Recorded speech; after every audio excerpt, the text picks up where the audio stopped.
오늘 하나님께서 주신 말씀은 디모데후서 2장 1절에서 13절까지의 말씀입니다. 내 아들아, 그러므로 너는 그리스도 예수 안에 있는 은혜 가운데서 강하고 또 내가 많은 지기인 앞에서 내게 들은 바를 충성된 사람들에게 부탁하라. 그들이 또 다른 사람들을 가르칠 수 있으리라. 너는 그리스도 예수의 좋은 병사로 나와 함께 고난을 받으라. 병사로 복무하는 자는 자기 생활에 얽매이는 자가 하나도 없나니 이는 병사로 모집한 자를 기쁘게 하려 함이라. 경계하는 자가 법대로 경계하지 아니하면 승리자의 관을 얻지 못할 것이며 수고하는 농부가 곡식을 먼저 받는 것이 마땅하니라. 내가 말하는 것을 생각해 보라. 주께서 범사인에게 총명을 주시리라. 내가 전한 복음대로 다윗의 씨로 죽은 자 가운데서 다시 살아나신 예수 그리스도를 기억하라. 복음으로 말미암아 내가 죄인과 같이 매인 데까지 고난을 받았으나 하나님의 말씀은 매이지 아니하니라. 그러므로 내가 택함 받은 자들을 위하여 모든 것을 참음은 그들도 그리스도 예수 안에 있는 구원을 영원한 영광과 함께 받게 하려 함이라. 미쁘다 이 말이여, 우리가 주와 함께 죽었으면 또한 함께 살 것이요 참으면 또한 함께 왕노릇 할 것이요 우리가 주를 부인하면 주도 우리를 부인하실 것이라. 우리는 미쁨이 없을지라도 주는 항상 미쁘시니 자기를 부인하실 수 없으리라. 아멘. 네, 오늘 본문 말씀을 통해서 교회란 무엇인가 세 번째 시간 훈련에 대해서 함께 말씀을 나눠보도록 하겠습니다. 여러분, 교회 생활이 이 두 가지 그림 중에 어떤 그림에 가깝다고 생각하십니까? 위에는 군함입니다. 군함은 군인들이 타고 있고 또 그곳에서 엄격한 또 생활과 통제와 훈련 가운데 항상 긴장하고 또 적과의 싸움에 전투에 준비하는 모습으로 지내고 있습니다. 반면 아래쪽은 여객선이죠. 정말 편안하게 쉬면서 먹고 마시고 즐기고 자기 마음대로 자고 싶을 때 자고 쉬고 싶을 때 쉬고 보고 싶을 때 보고 편하게 아주 편하게 쉬는 또 휴양하는 여객선입니다. 여러분, 신앙생활을 이 두 배에 우리가 굳이 좀 비교를 한다면 어느 쪽 배에 가까울까요? 네, 머리로는 위인데 마음은 아래쪽이죠. 알고 싶고 그런데 위로 가야 된다는 걸 알겠고 네, 맞습니다. 신앙생활은 이 위쪽 군함과 가깝습니다. 그것은 성경이 그렇게 말씀하고 있기 때문입니다. 예수님의 말씀인데요, 우리 한번 읽어보도록 하겠습니다. 마태복음 7장 13, 14절입니다. 같이 읽겠습니다. 좁은 문으로 들어가라. 멸망으로 인도하는 문은 크고 그 길이 넓어 그리로 들어가는 자가 많고 생명으로 인도하는 문은 좁고 길이 협착하여 찾는 자가 적음이라. 아멘. 예수님께서 말씀하십니다. 좁은 문으로 들어가라. 멸망으로 인도하는 문은 크고 넓어가지고 사람들이 엄청 그곳으로 많이 몰린다. 하지만 생명으로 인도하는 영생의 문은 좁을 것이다. 심지어 아주 협착해서 아주 그냥 붙고 사람들끼리 같이 함께하면서 힘들 것이다. 하지만 그곳으로 가야 한다. 찾는 자가 적고 가는 자가 적어도 그곳으로 가야 한다. 왜? 구원의 길이기 때문이다 라고 예수님이 말씀하셨습니다.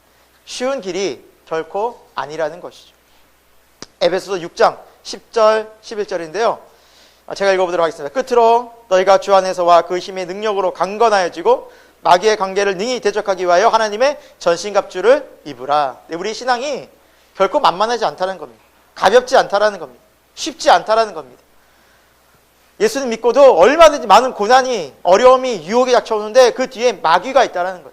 사탄 마귀가 이 악한 영적 존재가 하나님 믿는 것을 방해하고 죽기로 나는 것을 철저히 막고 복음을 듣지 못하게 만들고 내가 하나님의 선한 뜻을 행하는 것을 철저히 막으면서 그들이 우리를 공격한다는 거예요. 그래서 대적하라는 거예요. 하나님의 전신갑주를 입고 영적 무기를 가지고 그들을 대적하라는 거예요. 여러분, 신앙생활은 절대 쉬운 생활이 아니라는 것입니다. 신앙생활은 결코 우리가 여객선을 타면서 호화 유람선을 타면서 편안하게 할 수 있는 것이 아니라는 겁니다. 때로는 피곤하고 때로는 하나님의 일들, 주의 일을 하다 보면은 때로는 여러 가지 안 좋은 얘기도 듣고 또 교회 다니고 신앙생활 하는 것 때문에 고난도 받고 안 좋은 얘기도 듣고 오늘날처럼 교회 나가는 것 때문에 사람들이 많이 교회를 욕하고 있는데 그럼에도 불구하고 우리 또 교회 나서 예배 드려야 하고 비난을 감수하고 교회 나와서 하나님을 예배해야 하고 모임도 있고 또 봉사도 있고 헌금도 내고 성경도 보고 우리의 시간과 마음을 투자하는 것이 사실은 우리가 이 세상에서의 어떤 즐거움과 세상에서의 삶이 목적이 아니기 때문에 저 영생이 목적이고 저 하나님 나라에 가는 것이 궁극적인 목적이기 때문에 우리 삶의 태도가 달라진다라는 것입니다. 오늘은 특별히 지난 시간에 우리가 예배와 교제에 대해서 나누지 않았습니까? 그래서 교회 5가지 기능 중에 세 번째 훈련, 특별히 가르침이라고도 하는데 배우고 가르치는 이 훈련에 대해서 함께 오늘 말씀을 나누도록 하겠습니다. 오늘은 그 세 번째 훈련에 대해서 함께 오늘 본문을 통해서 나누어 보도록 하겠습니다. 첫 번째, 가르치는 삶을 살라라고 성경은 말씀하고 있는데요. 디모데후서 오늘 본문 1, 2절인데요. 같이 한번 읽어보도록 하겠습니다. 내 아들아, 그러므로 너는 그리스도 예수 안에 있는 은혜 가운데서 강하고 또 내가 많은 증인 앞에서 내게 들은 바를 충성된 사람들에게 부탁하라. 그들이 또 다른 사람들을 가르칠 수 있으리. 아멘. 네. 오늘 이제 본문 말씀에는 내 아들아라고 이제 나와 있는데 여기서 말하는 주체는 누구일까요? 사도 바울입니다. 그리고 내 아들이라는 대상은 누구일까요? 디모데입니다. 영적 아들 디모데. 실제 아들이 아니라 영적 아들입니다. 영적 아들. 제자였죠, 제자. 그래서 디모데에게 말하고 있는 것입니다. 그러면 이 디모데가 하나님 말씀을 잘 배우고 은혜 아래 거하면 2절에 보니까 이 디모데가 많은 증인들 앞에서 들은 바를 충성된 사람들에게 또 가르칠 수 있다라고 말합니다. 그리고 그 충성된 사람들이 또 다른 사람들을 가르칠 수 있다라고 성경 말씀하죠. 그러니까 여기는 영적 4대가 나옵니다. 바울, 디모데, 충성된 사람들, 그리고 많은 또 다른 사람들. 이렇게 도표로 그리면 이렇죠. 그러니까 바울이 그리스도를 본받고 그리스도의 삶을 본받은 바울이 디모데를 가르치고 디모데가 충성된 일꾼들을 또 열심히 가르치고 충성된 일꾼들이 또 다른 많은 또 사람들을 가르치는 이 구조가 성경이 말씀하는 교회 구조, 우리가 제자로서 훈련받는 구조입니다.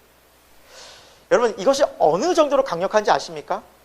이 구조가 지금 세계에서 가장 어떻게 보면은 부유하고 영향력 있는 기업들 있죠.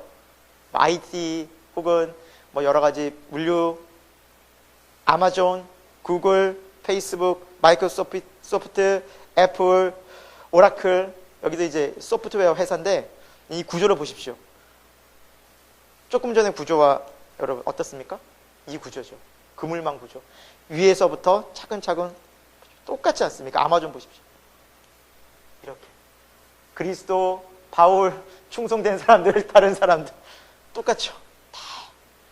이 구조가 얼마나 강력하면 구글, 페이스북, 모든 이제 마이크로소프트, 모든 이제 구조에서 이 성경적 구조를 모티브로 하고 있습니다. 이것이 그룹으로, 소그룹으로, 혹은 대그룹으로 갈 때 이 기본 구조가 강력하다는 겁니다. 오히려 여러분, 교회에서는 오히려 이런 구조들이 약해지고 있어요. 오히려 담임 목사님 중심이에요. 목사님이 한마디 하면 나머지 사람은 그냥 그대로 따라가고 리더들이 건강하게 세워져서 그 리더들이 영향력을 미치는, 강력한 영향을 미치는 것들이 약한데 오히려 성경은 충성된 사람들이 많은, 그 사람들이 많은 교회가 건강한 교회고 그들이 많은 사람들을 세우는 것이 건강한 구조다라고 말하고 있다는 거죠. 여러분, 교회는 소그룹이 건강해야 됩니다.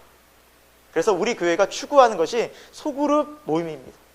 그 그룹에서 건강하게 서로 영향받고 또 나누고 또 기도해주고 중보해주고 하면서 서로가 긴밀하게 연결돼서 발전하는 겁니다. 사실 이것은 이미 주님께서 우리에게 알려주신 모습이라는 것이죠. 여러분, 교회도 우리가 이런 모습을 회복해야 하는데 그러면 이 교회에서는 무엇을 가르칠 것인가? 첫째, 주 예수님이 누구인지를 가르치라는 것입니다. 이 구조 속에서 철저히 무엇을 가르치느냐? 예수님이 누구인지 가르치라는 겁니다. 세상의 기업들은 이런 구조를 속에서 어떻게 소비자에, 어떻게 세상에 이렇게 우리 물건을 팔고 영향을 미칠 것인가를 가르치지만 우리는 이 구조를 가지고 예수님이 누군가를 철저히 배우고 가르치라는 겁니다. 여러분, 예수님이 누구입니까? 많은 사람들이 예수님에 대해서 얘기하면 석가모니나 공자나 마호메트 같은 성자가 아니냐, 좋은 말을 하신 윤리적인 선생님이 아니냐라고 이야기하는 사람들도 많이 있습니다.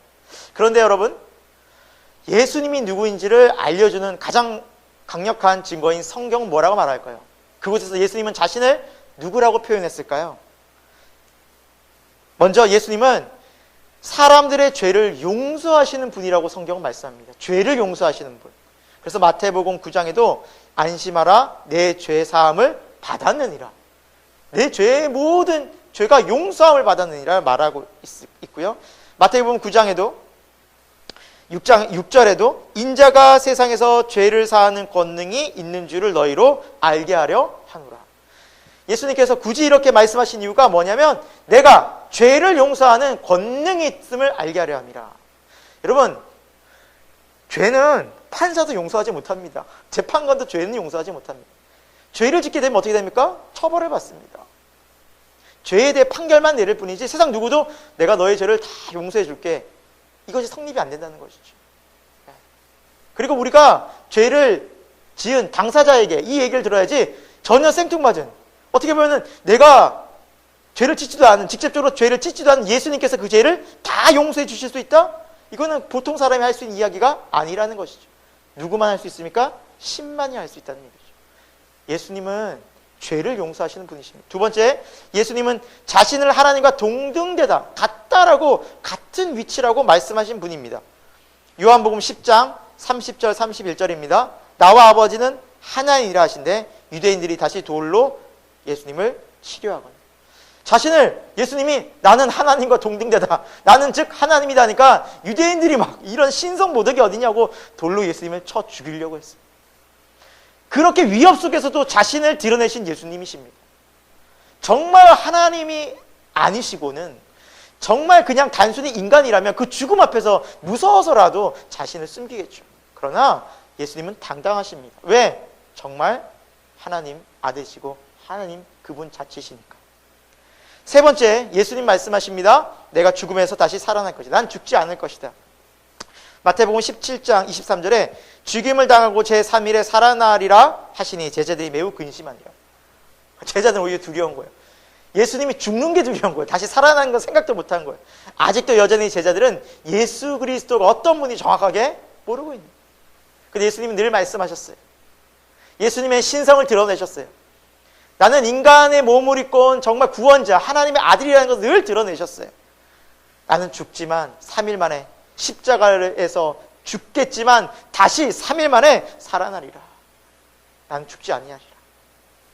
여러분, 이런 분을 우리가 단순히 인간이라고, 성자라고, 좋은 말을 하신 윤리적 선생님 정도로 이해한다면 전혀 그것은 오해하고 잘못 아는 것입니다. 예수님은 단 한 번도 그렇게 말씀하신 적이 없습니다. 예수님이 한 좋은 스승으로 오신 적이 없습니다. 예수님은 하나님의 아들로, 구원자로, 온 세상의 주권자로 왕의 왕으로 오셨습니다. 모든 죄를 용서하시는 분이십니다. 오늘도 그분 앞에 나올 때 우리는 죄를 용서함 받을 수 있고 우리는 자유함을 얻을 수 있으며 하나님 나라의 백성으로서 우리는 나아갈 수 있다는 것입니다. 여러분, 우리가 예수님이 누군지 알아야, 바르게 전할 수 있는 줄로 믿습니다. 여러분들에게 예수님은 어떤 분입니까? 정말 하나님의 살아계신 아들, 구원자 되십니까? 그렇게 예수님이 누구인지 날마다 알아가는 여러분이 되길 소망합니다. 두 번째, 예수님을 따르는 삶이 무엇인지를 가르치라라는 것입니다. 예수님을 따르는 삶이 무엇인지를 가르치라는 것입니다. 여러분, 교회는 가르치는 곳이죠. 우리는 말씀을 배웁니다. 성경 공부도 하고 큐티도 하고 이곳저곳에서 설교도 듣고. 그러나 여러분, 그 설교를 듣고 말씀을 듣는 것이 단지 이론을 외우고 공부를 하는 것이 아닙니다. 지식을 쌓기 위한 게 아니라는 것입니다. 사실 우리가 배우는 궁극적인 목적이 무엇입니까? 예수님을 따르는 삶이 무엇인가를 배우는 겁니다. 다시 말하면 삶이 무엇인가를 배우는 것입니다. 예수님께서 제자를 부르셨습니다. 근데 제자를 부르셔서 야, 좀 집에 가서 쉬고 있다가 아침마다 여기 9시에 모여? 아니다. 아침 9시는 좀 너무 늦은 것 같아. 8시까지 모여? 하고 제자들을 보내시고 또 모으고 보내고 모으고 하신 게 아닙니다. 어떻게 하셨어요? 나를 따라오라고 3년간 먹고 마시고 그리고 그들에게 직접 데리고 다니시면서 친히 가르쳐 주셨다는 거죠. 여러분, 삶을 보잖아요. 그 사람이 누구인지 정확히 압니다. 함께 살아보면 그 사람이 어떤 사람인지 정확히 안다는 거죠. 그분이 모든 것들이 드러난다는 거죠. 여러분, 우리가 함께 하다 보면 그 사람이 누구인지 알듯이 예수님도 제자들이 함께 하다 보니까 예수님이 어떤 분인지 명확히 안 것입니다. 예수님은 말만 하신 분이 아니라는 것이요. 기도해. 난 하나님, 난 신이잖아. 난 기도할 필요가 없어 하고 나는 뭐 이미 됐어. 그러니까 너희만 기도해라고 하신 분이 아니죠. 기도하라고 말씀하시고 친히 그분이 미리 새벽 미명에 일어나셨어요. 따로 시간을 내서 피곤하심에도 불구하고 항상 기도의 자리를 지키신 분이었어요. 복음을 전파해. 내가 복음 자체니까 너희가 나를 믿고 전파해 라고 하시지 않으셨습니다. 그분은 피곤하시고 줄이시고 힘드심에도 불구하고 그 복음을 전파하셨습니다. 여러분, 사마리아 여인이 어떤 상황 가운데 예수님을 만났습니까? 먹을 게 없었어요. 제자들이. 그리고 제자들이 마을에 먹을 것을 준비하려고 하고 예수님은 그 땡볕에 더운데 쉬지도 못하고 힘드신 몸을 이끌고 그 사마리아 한 여인을 만나기 위해서 그곳에서 먼저 기다리고 계셨어요. 복음을 전하기 위해서 피곤한 몸과 마음을 이끌고 그곳에 친히 오셨다는 것이죠.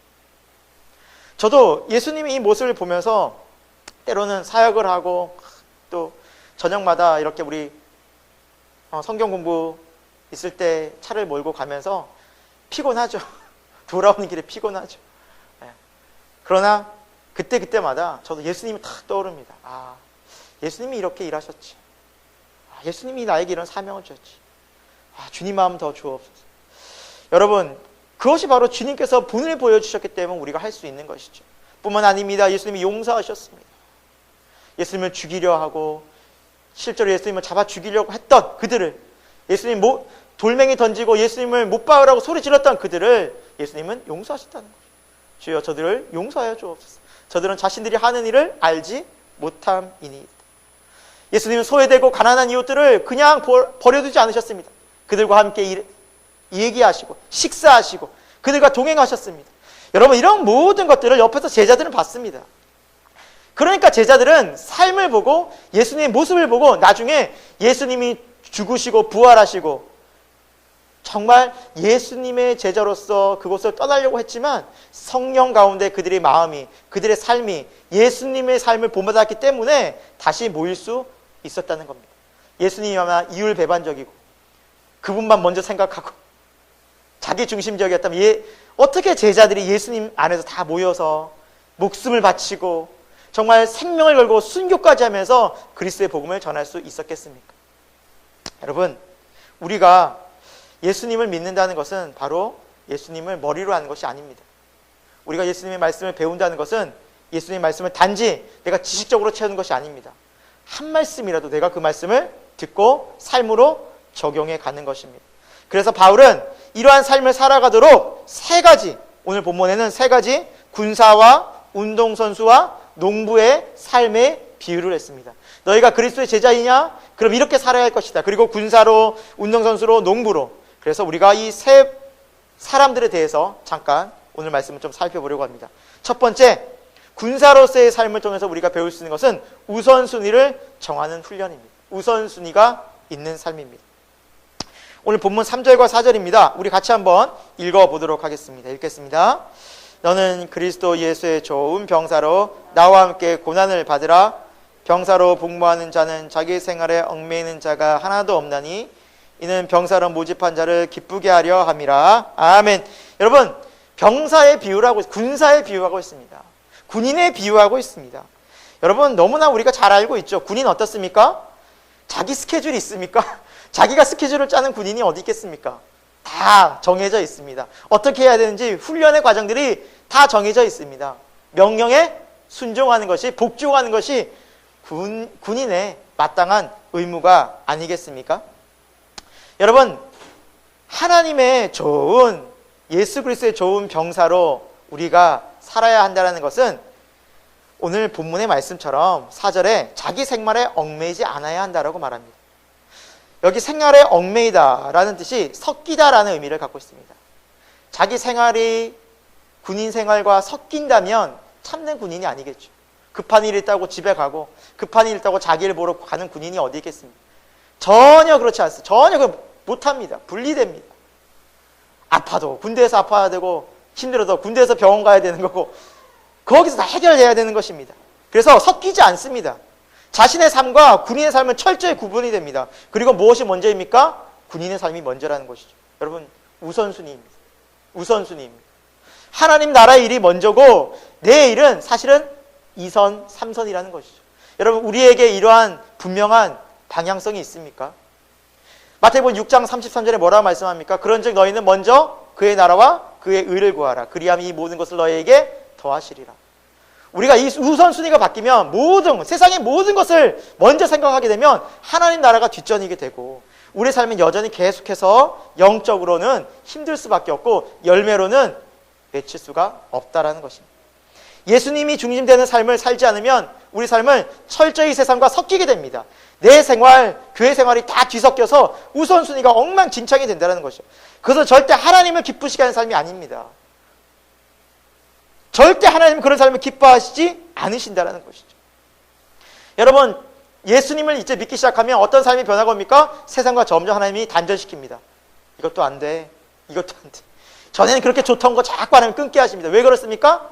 하나님께 맞추라는 겁니다. 하나님께 철저히 우선순위를 두라는 것입니다.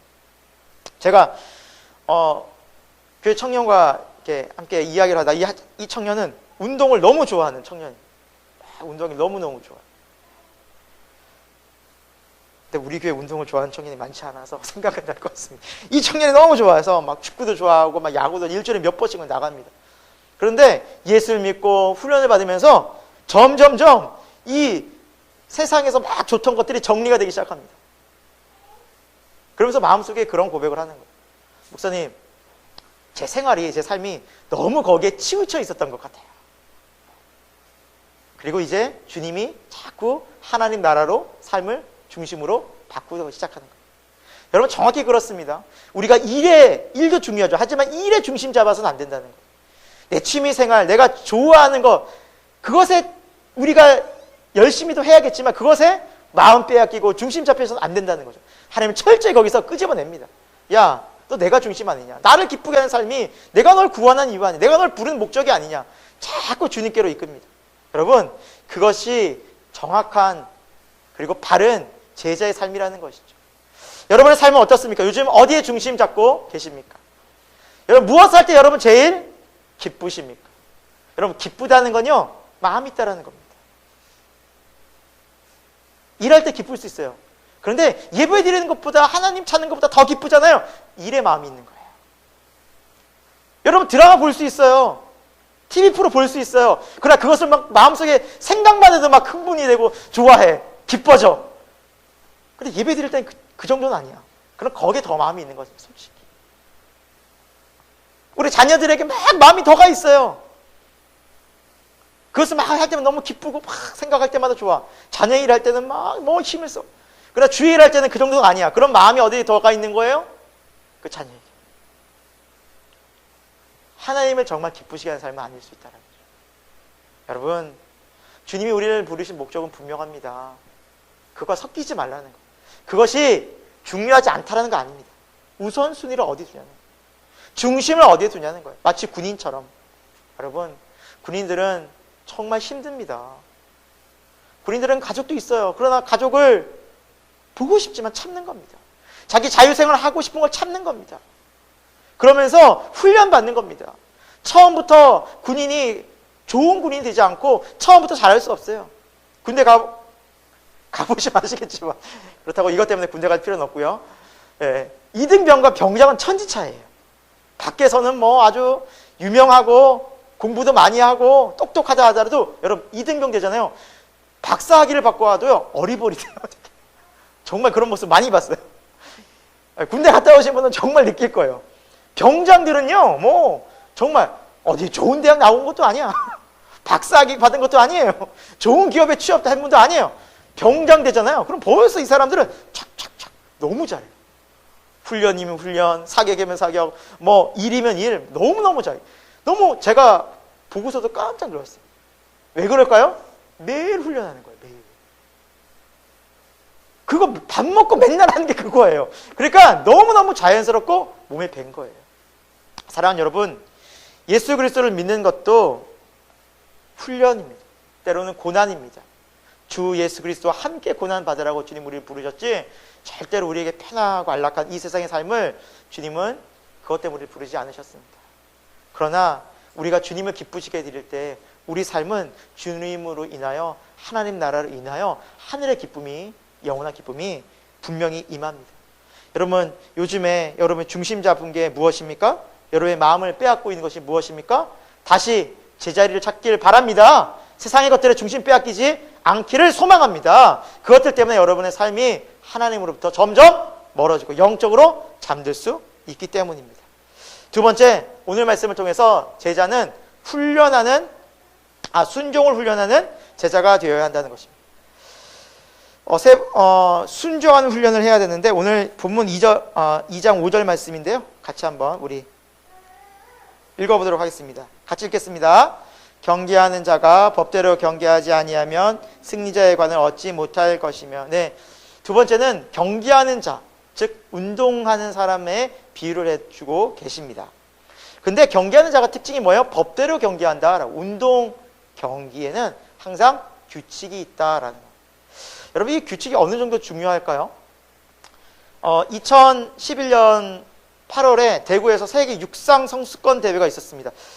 여러분, 앞에 보이는 그 사진의 주인공이 누군지 아시겠습니까? 굉장히 유명한 사람인데, 그 백미의 그 단거리에 가장 빠른 사람, 세계 기록 보시죠. 우사인 볼트.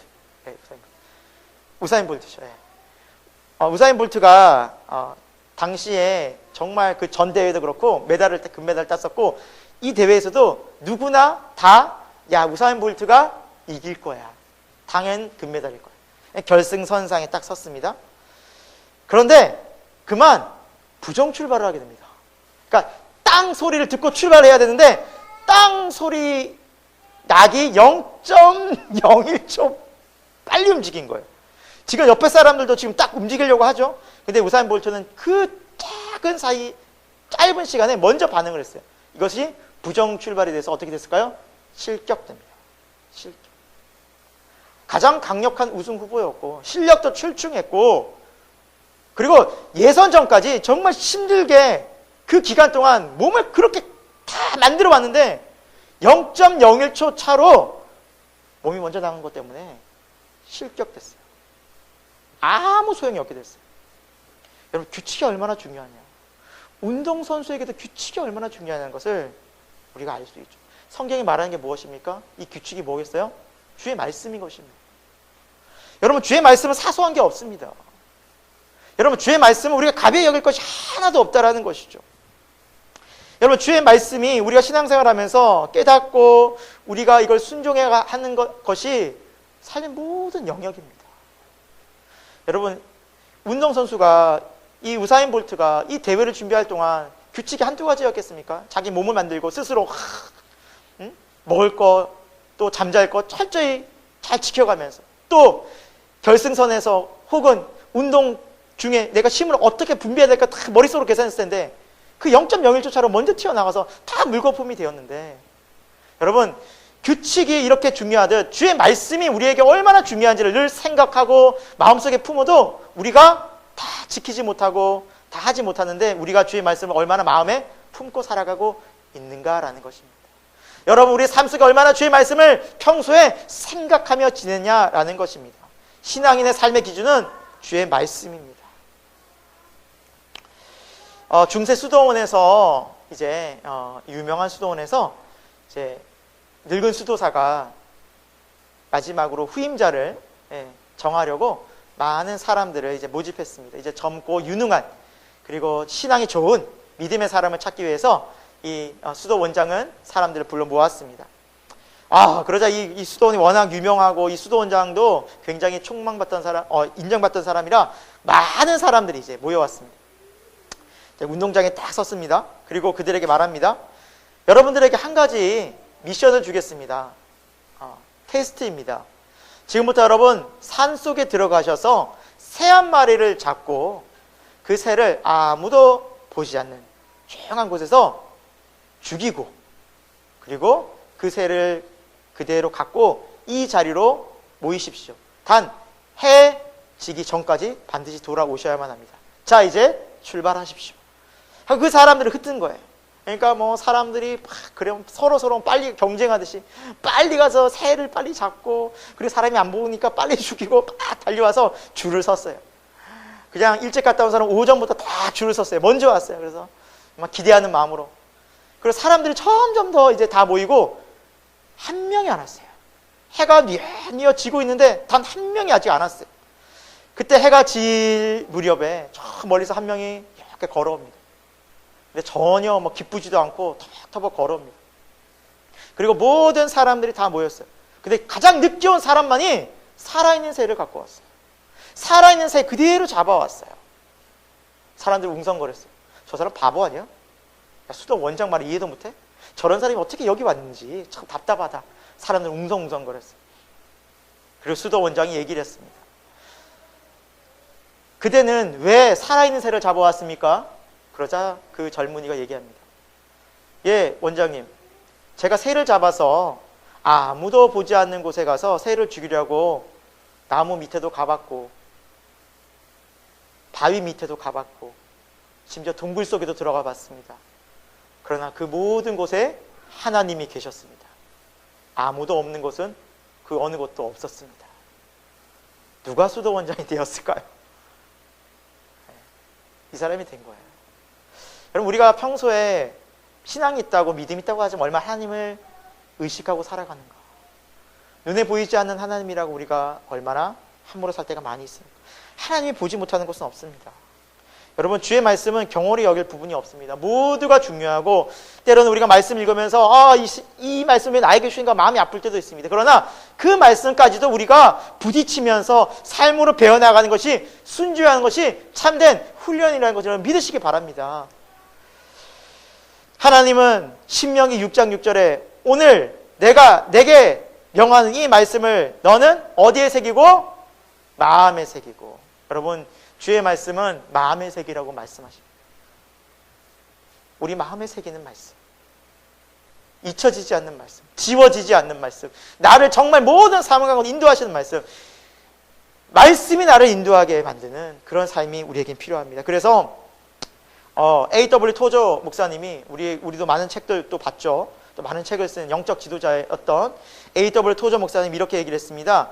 영혼이 건강해지려면 성경 전체를 있는 그대로 받아들이고 그 성경이 우리 안에서 자기의 일을 하도록 길을 열어주어야 한다.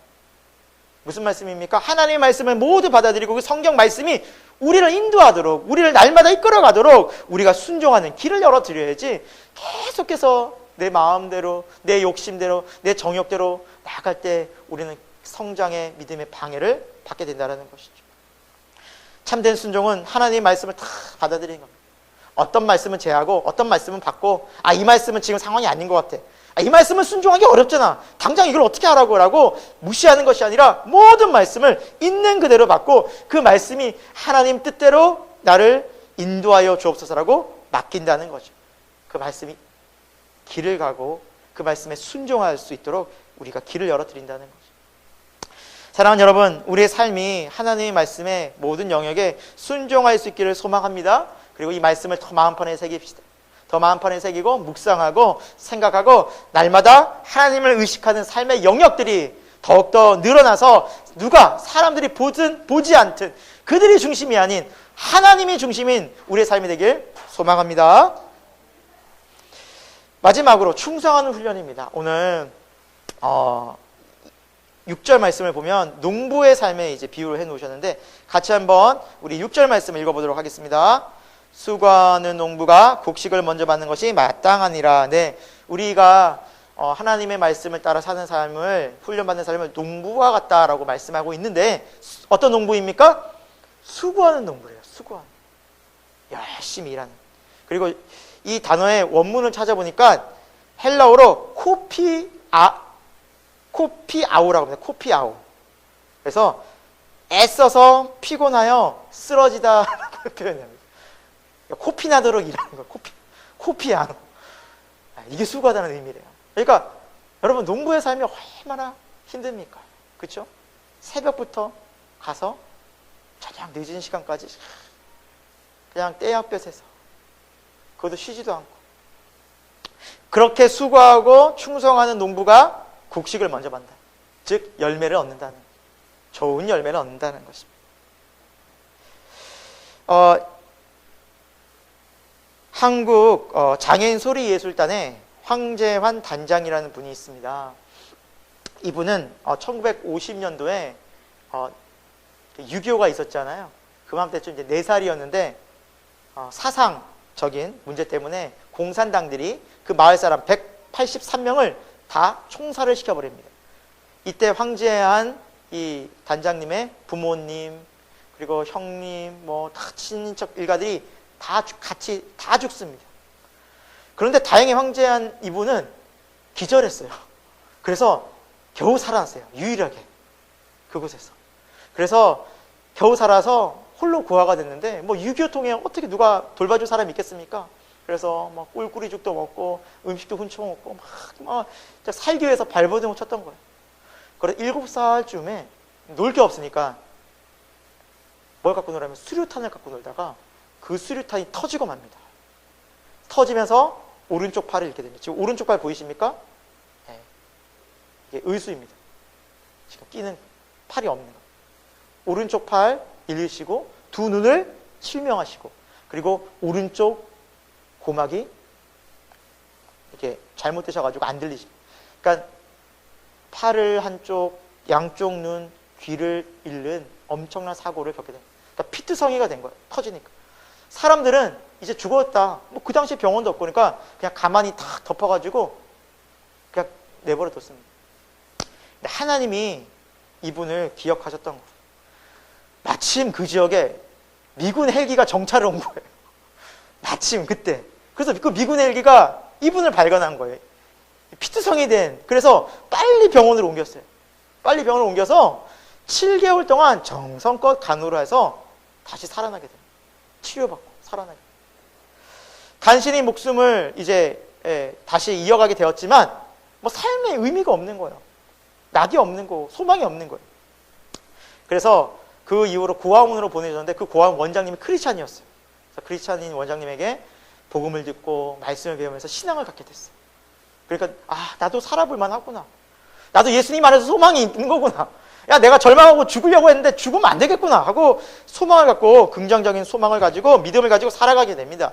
그래서 10살 때 이제 미국 목사님을 통해서 대구 맹아학교로 들어가게 돼서 거의 초중고를 이제 배우게 됩니다.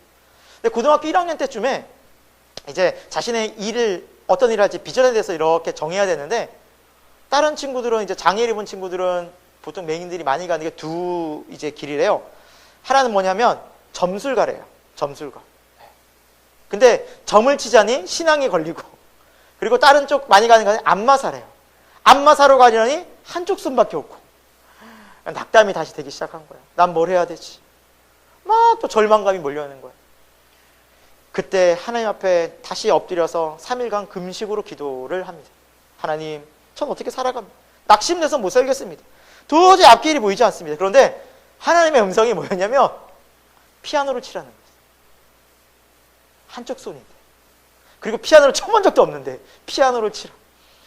감사한 건 그 장애인 학교에 피아노가 있었던 거예요. 그리고 자기가 피아노를 치겠다고 하니까 선생님이고 친구며 다 비웃는 거예요. 아니 피아노를 네가 어떻게 좀 맹인이 또 한 손밖에 없는데 포기하라고. 하나님이 분명히 말씀하셨으니까 순종하는 거예요. 한 손으로 막 피아노를 치는데 벽에 부딪혔어요. 뭐냐? 이제 피아노 치는 분들 아시겠지만 피아노는 멜로디가 있고요. 그리고 반주를 해야 됩니다. 그렇죠? 띵띵띵띵띵띵. 예를 들면 이렇다는 거죠. 반주를 막 하는 거죠. 제가 잘 치는 건 아니지만 이렇게 반주를 막 하잖아요. 근데 이분은 한 손만 하니까 단조로운 거예요. 그래서 막 절망하던 사이에 피아노의 페달을 밟는 순간 하나님이 영감을 주신 거예요. 페달을 딱 누르잖아요. 띵 하면서 공명이 울려요. 띵 띠리리링 띵 띠리링 하면서 공명이 울릴 때 빨리 손을 막 움직여가지고 그걸 커버한 거예요.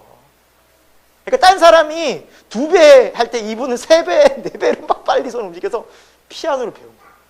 아침부터 밤늦은 거예요. 이분은 절망하지 않고 포기하지 않고 하나님 주신 말씀에 순종하여 정성스럽게 노력했습니다. 어떻게 됐을까요? 하나님 은혜 가운데 피아노를 연주하게 되고 뿐만 아니라 교사 자격증, 장애인 교사 자격증까지 얻게 돼서 장애인 학교에서 교사로 일하게 되었습니다. 그리고 장애인 소리예술단이라는 그룹을 만들어서 연주단을 만들어서 이 연주단을 정말 많은 사람들과 함께 이렇게 공연도 하고, 심지어 2007년도에는 여러분 한국 사람도 잘 쓰기 힘들다는 미국 카네기홀에 서게 됩니다. 그래서 연주하고 수많은 사람들 감동을 줍니다. 500회 공연을 하고요. 군대, 교도소, 그리고 학교에서 약 1000회 정도 강연과 공연을 하면서 사람들에게 소망과 위로를 전하고 살아가고 지금도 살아 계십니다. TV 프로그램도 나왔더라고요. 여러분 어떻습니까? 하나님은 우리의 삶을 소중히 여기를 기뻐하시고 또 우리 삶에 정말 충성하기를 원하십니다. 여러분 삶이 끝났고 절망적인 순간은 여러분 우리의 생각일 뿐입니다. 하나님은 언제라도 소망을 열어주시고 길을 열어주시고 하나님 우리에게 달란트를 주셨습니다. 여러분 그걸 꼭 기억하세요. 우리 모두는 달란트를 받았습니다. 여러분 그래서 우리가 하나님께 받은 달란트를 어떻게 사용하고 있느냐가 매우 중요하다는 것이죠. 달란트 비유에 마태복음 25장에 보면 하나님께서 마지막에 평가하시는데 두 가지로 평가하십니다. 이 두 가지밖에 안 나옵니다. 첫 번째, 착하고 충성된 종아, 나와 함께 기쁨의 잔치에 참여하자. 또 다른 달란트를 사용하지 않고 땅에 묻고 살았던 사람에게 이 악하고 게으른 종아, 그리고 하나님 나라에 들어가지 못합니다. 여러분 하나님이 우리에게 우리의 삶을 주셨습니다. 삶은 기회입니다. 여러분 달란트 없다고 생각하시죠? 다 주셨습니다. 없다고 생각하고 모르고 이걸 잊고 지내는 것은 우리의 크나큰 죄입니다. 성경적으로 말하면 악하고 게으른 것입니다. 여러분 게으른 것은 단순히 그냥 가만히 아무것도 하지 않는 상태만을 의미하지 않습니다. 김남주 목사님이 쓴 게으름, 읽어보신 분도 계시겠지만 이 게으름에서 이 목사님이 말씀하고 있는 것은 뭐냐? 게으름은 단순한 인간 성향의 문제가 아니라 마음의 부패에 뿌리를 내린 그릇된 자기 사랑이라는 거예요. 즉 게으른 자의 특징은 내가 좋은 거 하는 거예요. 내가 좋은 거, 내가 기쁜 거 하는 거, 내 마음에 도축한 걸 먼저 하는 거. 그게 게으른 삶이죠. 그래서 거룩한 삶을 방해하는 거예요. 게으른 거는. 하나님이 봤을 때 이 게으르다라고 하는 것은 아무것도 안 하는 것이 아니라 내가 좋은 거, 열심히 하는데 내가 좋은 것만 하고 살아가. 하나님 주신 달란트로는 아무것도 하지 않고 오직 자기 자신과 자기 만족과 그 그릇된 마음의 부패, 우리 배웠죠. 터진 웅덩이. 예레미야의 말, 터진 웅덩이처럼 그 자신이 채우고 싶은 것들을 채워가는 삶, 그것이 게으름의 중심에 있는 모습이라는 거죠. 여러분, 하나님은 우리에게 귀한 달란트를 주셨습니다. 그런데 이 달란트가 충성스럽지 못하고 이거 달란트가 열매를 맺지 못할 때가 어떤 때예요? 게으를 때가 가장 큰 문제라는 거예요. 영적 게으름이 큰 문제라는 거예요. 영적 게으름. 여러분 게으름은 주의해야 됩니다. 좀 전에 말씀 보여 하나님 우리에게 이렇게 평가하죠. 충성된 사람과 게으른 사람이라. 여러분 우리가 게으르게 살아가면 하나님 앞에 좀 어떻게 설까 두렵습니다. 예수님 믿으니까 됐죠? 맞아요. 예수님 믿으면 돼요. 구원 받아요. 근데 예수님 믿고 게으를 수 없어요. 그건 예수님 모르는 거예요. 예수님 우리에게 그런 삶을 가르쳐 주신 적이 없어요. 여러분 하나님을 믿는 이 삶은 우리 세상 속에서 충성해야 됩니다. 왜? 하나님은 그 일을 나에게 맡겨주셨기 때문입니다. 게으르고 대충하고 아니요. 우리에게 주어진 시간에 절대 우리는 게을러서는 안 됩니다. 주님 생각하고 주님 말씀대로 충성해야 됩니다. 특히 내가 하고 싶은 것만 하느냐? 아니라는 것이죠. 거룩한 삶을 하나님의 영적인 것들을 추구해가면서 세상 것들도 충성하고 하나님의 일들을 충성해가는 하나님께서 나를 보내신 그 자리에서 충성하는 저와 여러분이 되길 소망합니다. 오늘 말씀을 마무리합니다. 여러분 우리가 이 훈련의 과정을 능히 감당할 수 있는 이유는 무엇입니까? 우리에게는 구원과 영원한 부활의 영광이 우리의 소망이기 때문입니다. 이 세상이 다라면 우리가 왜 이렇게 굳이 좁은 길로 바둥바둥 힘들게 이 아침 시간에 잠도 잘 수 있는데 왜 이곳에 나왔습니까? 부활이기 때문에. 하나님을 우리가 만나기 때문입니다. 그걸 준비해야 되기 때문이 아니겠습니까? 하나님은 언제나 변함없이 우리를 보고 계시고 말씀하고 계시고 그때를 우리 위함이 아니겠습니까? 사랑하는 여러분 오늘 7절부터 13절까지 우리 성경 같이 한번 펴볼까요? 마지막 부분인데요. 우리 2장, 디모데후서 2장 7절부터 13절까지 우리 제가 한 절, 여러분이 한 절 한번 교독하면서 한번 끝까지 7절부터 같이 읽어보겠습니다. 제가 한번 7절 읽겠습니다. 내가 말하는 것을 생각해보라. 주께서 범사에 내게 총명을 주시리라.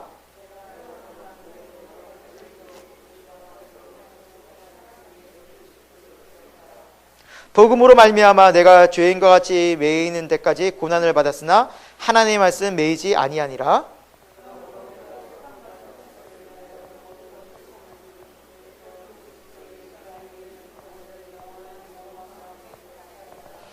미쁘다 이 말이여, 우리가 주와 함께 죽었으면 또한 함께 살 것이요.